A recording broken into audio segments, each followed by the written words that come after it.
Olá, meu nome é Rodrigo Sato, eu sou geólogo, trabalho aqui em Santa Catarina e fui convidado a falar aqui com vocês sobre a questão da erosão costeira que está afetando muito aqui o nosso estado, não só nos grandes centros, até mesmo cidades menores estão sofrendo muito com isso. Bom, a questão da remediação versus a prevenção, né? Como na saúde da gente, né? Não adianta remediar, tem que prevenir. Qual que é a importância da análise prévia dessas erosões, né, Rodrigo Sato? Bom, como você está dizendo, é mais ou menos isso mesmo. É assim, ó, se você não fizer uma análise preventiva do que está acontecendo, você primeiro vai gastar muito mais para você remediar, porque uma vez que, como você falou assim, é uma doença, né? Se você não fizer os exames antes da doença se instalar, é muito mais fácil de você tratar. Se você esperar a doença se instalar, isso vai fazer com que você tenha que gastar muito mais depois para tratar. Então, na ciência, isso é fato. Então, você esperar acontecer um fenômeno erosivo desse, sem antes fazer um estudo de como ele vai atingir a costa, qual o impacto socioeconômico, quais as características, né, evolutivas desse fenômeno, quanto ele vai vir a afetar no futuro. Se você não fizer esse diagnóstico e simplesmente esperar sentado para que ocorra e só depois você vai pensar, né, em remediar, pode preparar que o bolso vai doer.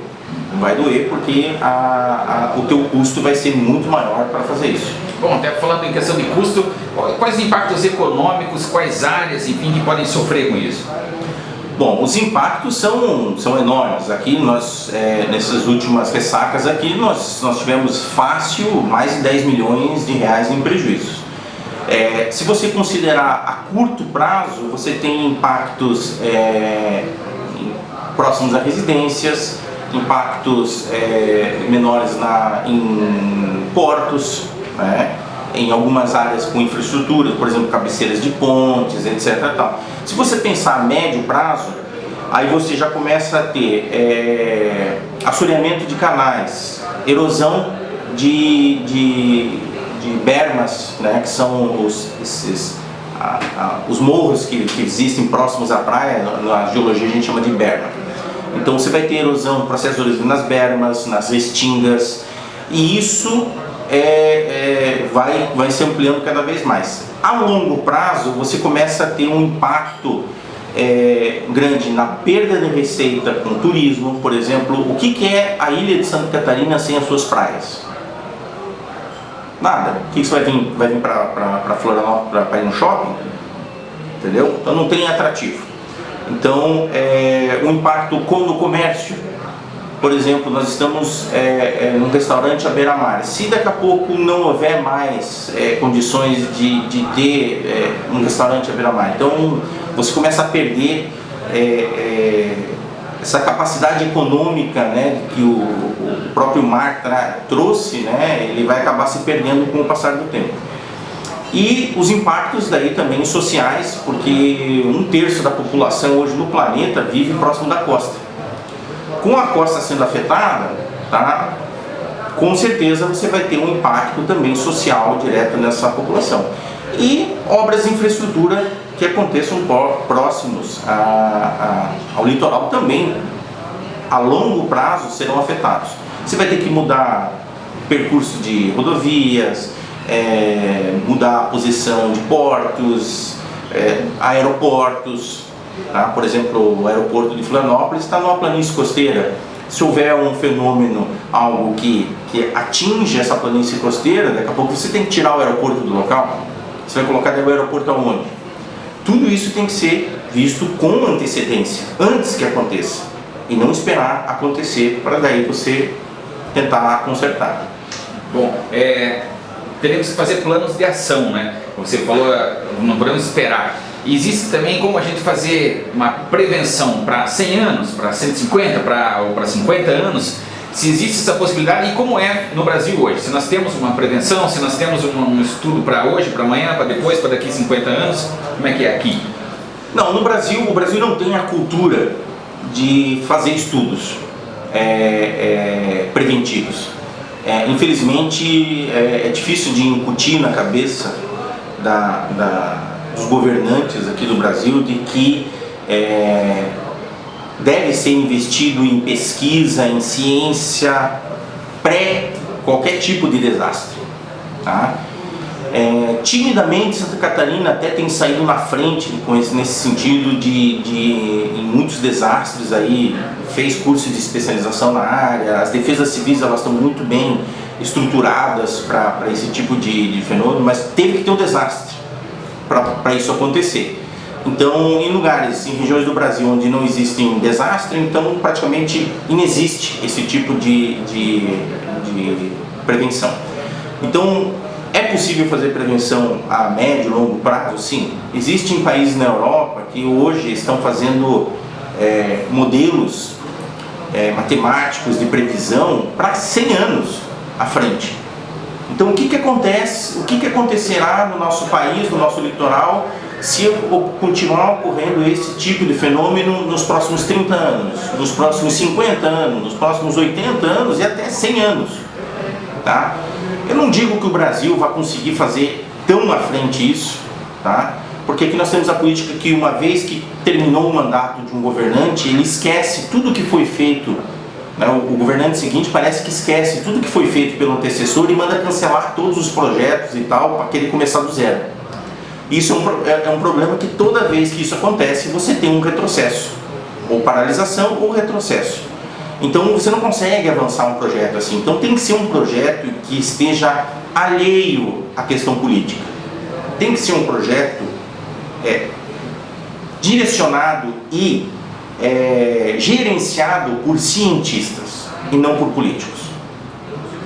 Quando isso acontecer, de fato, tá, nós vamos começar a ter resultados significativos em todas as áreas, porque eu digo que isso não é um problema só da erosão costeira. Isso passa por levantamentos ambientais que são falhos, isso passa por legislações ultrapassadas, como é o caso dos terrenos de marinha, que é uma legislação que vem desde 1831, assim, determinar parâmetros de linha de pré-mar média de 1831, estando em 2017, quase 200 anos depois, ainda tendo que usar marcos tão antigos. Então, assim, nós temos que evoluir. Só que o que acontece? A ciência, ela fica amarrada à questão política no Brasil. Enquanto essa amarra existir, a ciência não se desenvolve. A própria política, ela é amarrada também, porque ela diz que às vezes é a ciência que amarra ela, diz, mas os cientistas determinaram que Restinga é isso, por exemplo, e você está dizendo agora, não, a Restinga sempre foi o que sempre foi Restinga, há 500 anos Restinga tem a mesma definição. O que a ciência foi fazendo hoje foi fazendo um balaio de gato junto com a parte jurídica, e essa confusão se instalou no país inteiro. Então, nós temos que separar o joio do trigo. O que é ciência é da ciência, o que é das ciências jurídicas deixa para os juristas, tá? E nós precisamos ter esse plano de ação, tá? Focado, forte, né? Bem estruturado, tá? Não digo que a gente consiga 100 anos, mas que a gente consiga 30 anos de modelagem já seria um bom começo. Bom, os casos de erosão, eles acontecem em todos os lugares onde há mar? Quer dizer, tem mar, tem erosão? Como é que é? Não, essa é uma questão interessante, porque principalmente ligada à erosão costeira. Todo mundo pensa assim, o mar está destruindo só a costa, né, o litoral, né, que o interior está protegido. Só que o que acontece? Eles esquecem que a maior parte dos rios do Brasil, tá, eles desembocam no mar. Se o nível do mar está subindo, ele está represando esse rio. E esse rio, num efeito, quase como um efeito dominó, ele começa a erodir as suas margens. Então você tem muitos processos erosivos, 15, 20 quilômetros para o interior, né, que estão sofrendo um processo erosivo e às vezes não entende, mas por que está acontecendo o processo erosivo? Tá? Isso às vezes tem a ver com a foz. Tá? Então às vezes a foz está desequilibrada, a foz do rio está desequilibrada, e ela vai afetar 15, 20 quilômetros para o interior. Então você precisa, o que precisa ser feito nesse caso? Você tem que fazer um diagnóstico, você tem que pegar as áreas que estão sofrendo esses processos erosivos. Isso dá, porque nem sempre isso é causado só pela foz, tá? Vamos deixar claro aqui que isso é um exemplo. Existem casos, tá, onde isso acontece. E existem casos, muitas vezes erroneamente apregoados à mineração, dizendo que é a mineração que está afetando. Não, a grande parte da mineração, ela, na verdade, ela faz um desassoreamento do rio, e os impactos das cheias em regiões onde existe mineração sempre é menor do que onde não existe. Então, mas isso tem que ser mantido, um controle sobre a batimetria desses rios, para ver a profundidade da lâmina de água, a largura desses rios, os pontos críticos, porque o rio é um mecanismo, de certo modo, dinâmico. Um rio, ele não permanece no mesmo canal a vida inteira. Ele vai seguindo, principalmente numa região onde ele percorre terrenos sedimentares, que são material inconsolidado. O rio, ele vai seguindo o seu caminho, né, evoluindo. Então ele come um pouco aqui, deposita um pouco lá, come um pouco aqui, deposita um pouco lá, e é normal as pessoas, você pergunta para as pessoas mais velhas, assim, mas e o rio que tinha aqui? Ele falou assim, agora o rio está lá, mas quando eu era pequeno, o rio corria atrás da minha casa, e hoje o rio está a 200 metros de distância da minha casa. Então não foi que a pessoa tirou a casa dela e se afastou 200 metros e reconstruiu a casa em outro lugar, foi o rio que mudou de posição. E isso é um engano muito comum na costa. As pessoas dizem, o mar está tomando o que é devido a ela, né? O homem roubou isso do mar e o mar está tomando. Isso é uma tremenda de uma besteira. Isso é um mito. Se você pegar imagens históricas, você verá que muitas linhas de construção de casas, lá da década de 30 e 40, tá? Onde formavam um limite, onde existiam as casas, elas muitas vezes estavam a 200 metros de distância do mar, 150 metros de distância do mar. E hoje o mar está batendo na porta delas. Mas a casa saiu, eles retiraram a casa de um lugar e colocaram ela mais próxima do mar, ou foi o mar que está avançando? Tá? Não vou dizer que não existam pessoas que, sem licença nenhuma, construíram onde não deviam. Isso existe. Mas existem pessoas que construíram onde deviam, ou onde a lei à época permitia. Tá? Esses casos têm que ser analisados caso a caso. Você não pode generalizar e dizer assim, todo mundo que tem a sua casa destruída pelo mar hoje é bandido, porque construiu onde não devia, construiu em área de preservação permanente. Isso é parcialmente mentiroso. Existem casas que podem ter sido construídas em área de APP, existem casas que existiam antes da própria instituição da APP existir. Tudo isso tem que ser revisto, para que não se cometam absurdos, não se cometam excessos com relação a isso. A questão da erosão, ela é a consequência, então, da natureza, né? E também tem ações humanas que impactam sobre isso. E a outra pergunta, junto a ver com esse assunto, a tendência é continuar? Tá, isso é uma questão interessante. Então, voltando àquilo que eu estava falando sobre o papel do homem nessa questão toda. Primeiro, do ponto de vista das geociências, esses fenômenos são naturais, são cíclicos. Se você pegar os últimos 2 milhões de anos, tá, que do ponto de vista de espaço temporal de existência do planeta Terra, que tem 4,6 bilhões de anos, você vai ver que 2 milhões de anos é o tempo de uma piscadela na vida de uma pessoa. Tá? Só nesses últimos 2 milhões de anos, o mar teve ciclos de progressão, que é quando o mar avança sobre a costa, e teve picos de regressão, quando o mar volta para as costas, com altura acima de 10 metros, tá? Picos assim de altura de 15 metros, até 20 metros de altura, o mar subindo e o mar descendo. Só nesses últimos 2 milhões de anos nós tivemos no mínimo 20 fenômenos ligados a isso. Você veja que o mar ele sobe e desce em grandes, muito frequentemente. O homem só apareceu com, digamos assim, com um efeito mais destruidor a partir da Revolução Industrial. Então você conta a partir de 1850 em diante. Então você dizer que algo que já acontece há milhares ou milhões de anos é causado pelo homem é um erro, no mínimo, muito grosseiro. Agora, existe, ou desde que o homem começou a monitorar isso há mais ou menos 100 a 150 anos que existe monitoramento, se você considerar que os monitoramentos muito antigos eles eram desprovidos de precisão, então são dados que você tem que ter com certo parcimônia na utilização, e que os dados realmente precisos estão sendo feitos nos últimos 50 anos. Então, para você analisar um fenômeno de 1000 anos com 50 anos, é como você, por exemplo, determinar a doença de uma pessoa fazendo assim com a mão na testa.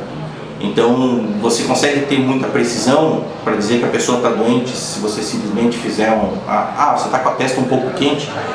Então, assim, só que nesse período de medição que tem sido feito,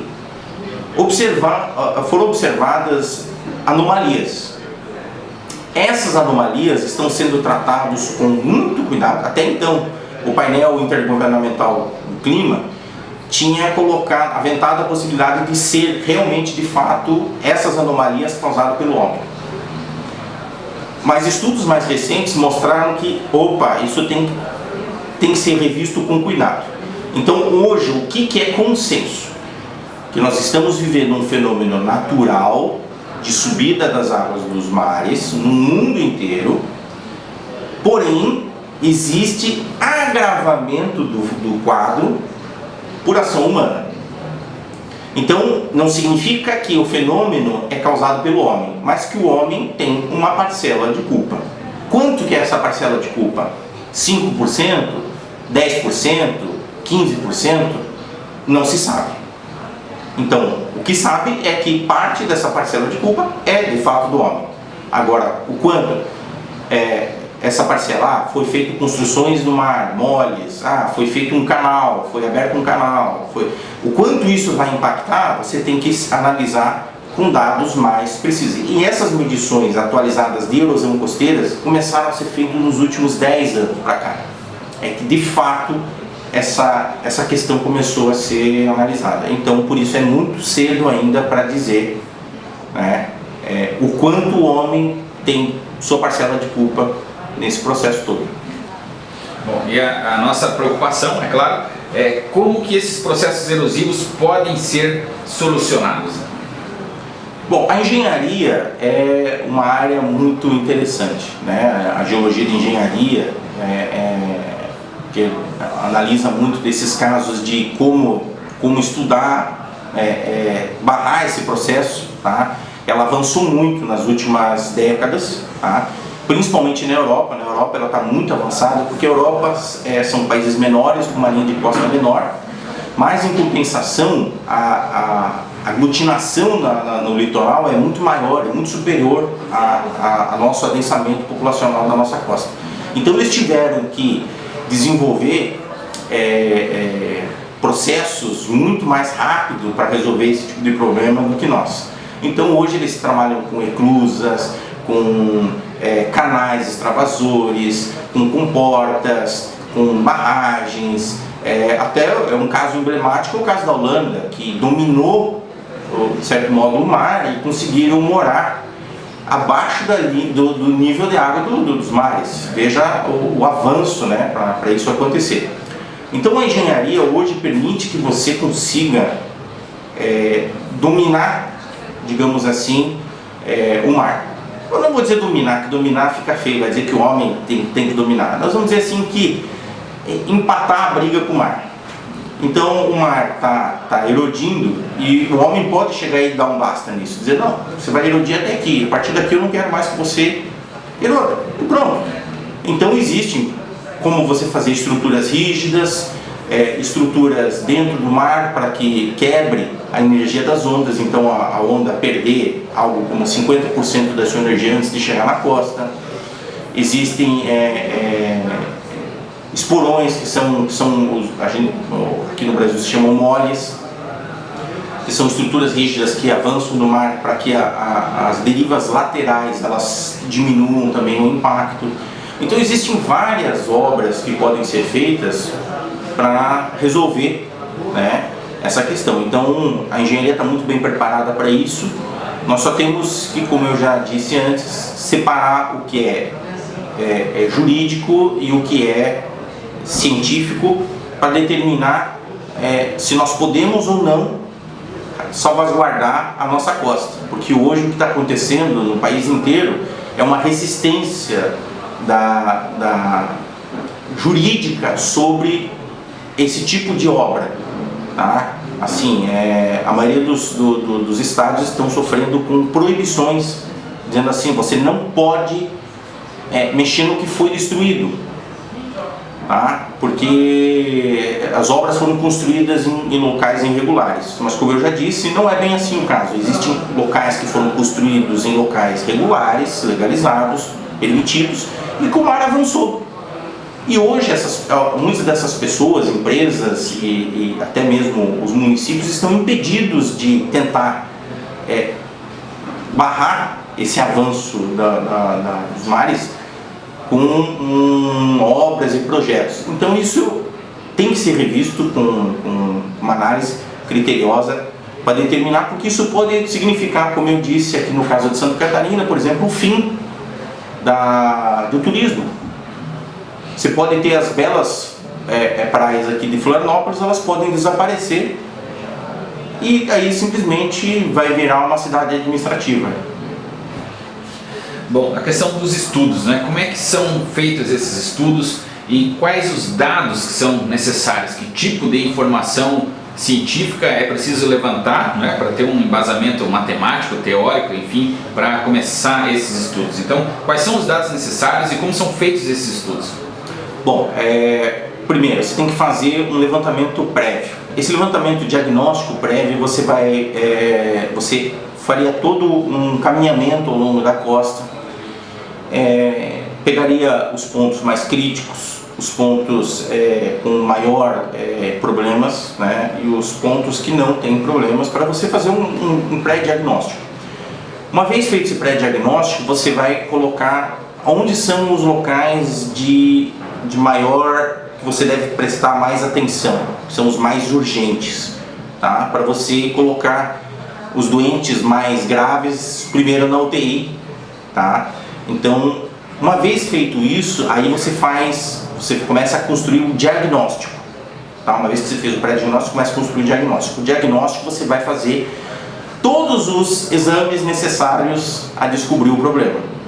Nesse caso, fazer levantamentos com radar, com batimetria, com coleta de amostras, com estudos oceanográficos. Esse trabalho ele tem que ser multidisciplinar, tem que ter geólogos, engenheiros, oceanógrafos, engenheiros ambientais, engenheiros sanitaristas. Toda essas profissões têm que estar juntas, cada uma buscando um dado, porque eu, como geólogo, eu chego lá no campo, eu vou ter o meu foco voltado para a geologia. Eu posso estar passando por cima de uma questão, por exemplo, sanitária séria. Então, tem que ter um engenheiro sanitarista, por exemplo, para chegar e falar assim, pô, eu vi essa questão sanitária. Então, uma vez que você junta todos esses dados e coleta vários diagnósticos, vários dados, você consegue daí, com esses dados, fazer o primeiro planejamento. Então esse planejamento, ele vai, após feito o diagnóstico, você vai chegar e vai dizer assim, agora nós temos que partir para o planejamento, e esse planejamento ele vai dar origem a um projeto. É dentro desse projeto que nós vamos dizer, nós temos que construir uma estrutura rígida aqui, aqui nós temos que desassorear o canal, aqui nós temos que fazer um aterro hidráulico, aqui nós temos que fazer um engordamento da praia. Então nós temos que, em função dos dados projetados, com esse levantamento nós vamos fazer daí, dizendo, bom, nós temos que fazer um engordamento da praia da Armação. Ótimo. Como nós vamos fazer isso? Aí você vai entrar com o projeto. Aí, com o projeto nós vamos dizer, nós temos que usar uma draga, modelo tal, com capacidade para tantos metros cúbicos por hora, assim, assim, assado, durante tantos dias. Esse material vai ter que vir daqui, né? Vai ter que ser feito barreiras de contenção aqui, aqui. Então, isso é a parte de projeto, tá? E depois, por último, você vai ter a parte de execução, em que você, de fato, vai colocar o que foi projetado em ação. E depois, como uma última fase, é a fase de monitoramento, que esse é um problema sério no Brasil, que muitas obras são feitas e depois elas não são monitoradas. Então você vê, isso é muito comum nas nossas estradas. É feito lá o asfalto e é como se o poder público falasse assim, lavo minhas mãos, eu já fiz o asfalto, eu já fiz os taludes e deu. Aí o que acontece? As canaletas dos taludes começam a entupir, as bocas de lobo começam a entupir, aí a água não consegue mais seguir o seu rumo, daqui a pouco a água está passando por cima do asfalto, daqui a pouco ele começa a romper o asfalto, daqui a pouco ele começa a encher de buraco, daqui a pouco... Entendeu? Então é uma situação que depois de uma obra que deveria durar 30 anos, ela durou 10, porque não foi feita a manutenção. Então o acompanhamento e a manutenção dessas obras, elas têm que estar elencadas dentro do plano de ação. Então, toda essa sequência, ela deve ser feita por uma equipe multidisciplinar, e ela não deve estar nem atrelado à política, para que a política não dê vamos dizer assim, o direcionamento, tá? Ela nem deve ficar totalmente ligado à iniciativa privada, tá? Ou seja, ela tem que ser público-privado, tá? Porque muita gente vai dizer assim, então vamos colocar numa universidade. Mas uma universidade que é essencialmente acadêmica, a tendência é que fique pesquisando, e isso passe décadas pesquisando e não sai do papel. Então, por isso que a iniciativa privada, ela é muito dinâmica, ela é muito rápida, ela quer resolver um problema, tá? Muitas vezes ela resolve o problema atropelando etapas. Por isso que a iniciativa público-privada é a que mais se adequaria, tá? Por exemplo, se você entrar em contato com os portos aqui do estado de Santa Catarina, tá? Quem está gerenciando os portos, se eles não gostariam de... As empresas que estão sofrendo com processo erosivo, com pátios de containers que estão ali perdendo o seu espaço, eles, com certeza, eles gostariam de ter o problema resolvido. As pessoas que moram próximos a locais que estão sofrendo com inundação. Então, esses dados, eles têm que ser produzidos, mas eles não podem ser produzidos ad eternum, como acontece no Brasil, 20, 30 anos, às vezes, pesquisando, daí chegar lá na frente, o trabalho simplesmente é arquivado, tá? Morre, né? Então, nós temos que mudar essa mentalidade aqui no Brasil com relação a isso. Bom, a questão da escola europeia, eu estive lá na Universidade do Porto, o professor Francisco Taveira, e ele falou em renaturalização dos rios, por exemplo, de alguns canais pequenos, etc., que foram entubados, enfim, isso teve impacto, né, do homem.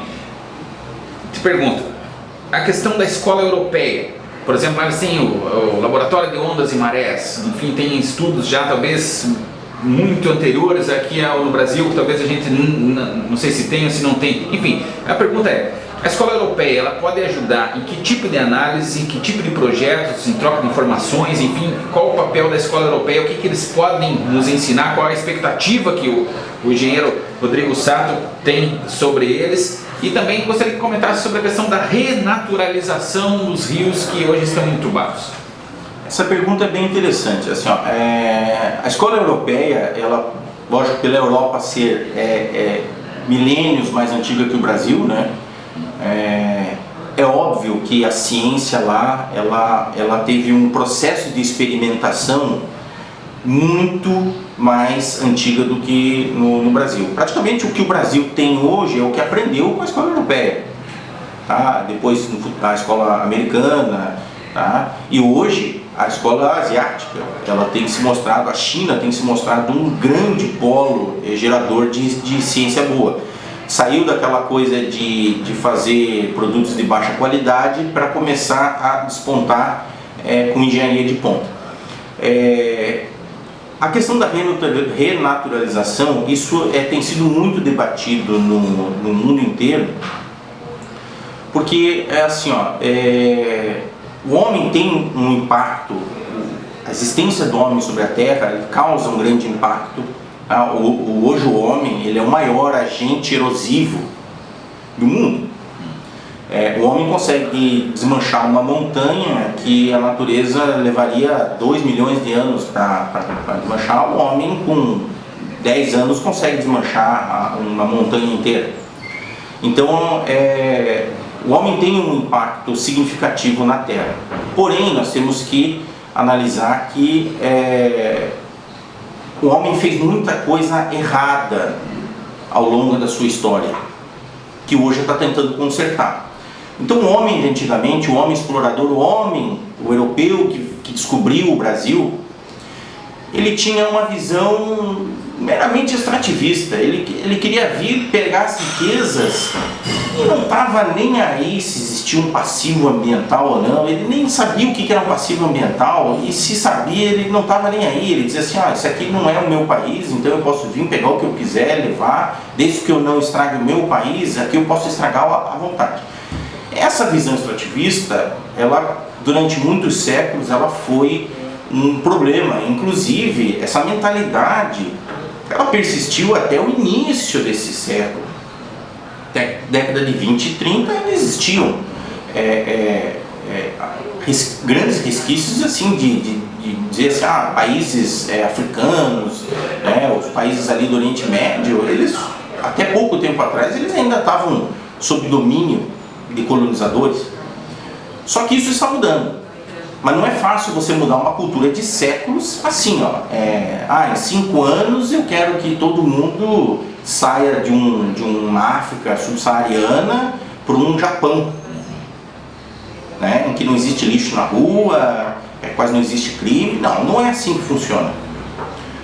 O Brasil, ele teve essa mentalidade, principalmente o português, diferente de outros países, do espanhol, do francês, que eles tinham mais uma visão de colonizar e não só explorar, tá? A visão portuguesa, ela sempre foi muito voltada à exploração, e isso culturalmente foi o que nós herdamos, em que a natureza está aí, enquanto tiver água em abundância eu posso utilizar quanto de água eu quiser, eu estou pagando mesmo, não é assim que o pessoal fala? Eu posso gastar quanta água eu quiser, eu estou pagando. Então a pessoa não tem essa coisa de dizer, não, tudo bem que eu estou pagando, mas por que eu vou gastar 200 litros para tomar um banho se eu posso tomar um banho rápido e gastar 30 litros? Mas essa visão ainda ela está sendo construída devagarzinho agora com as novas gerações. Nós estamos tentando mostrar para as novas gerações que os recursos parecem ilimitados, mas eles não são. Eles têm um limite. E isso também, o próprio homem está se tomando conta, né?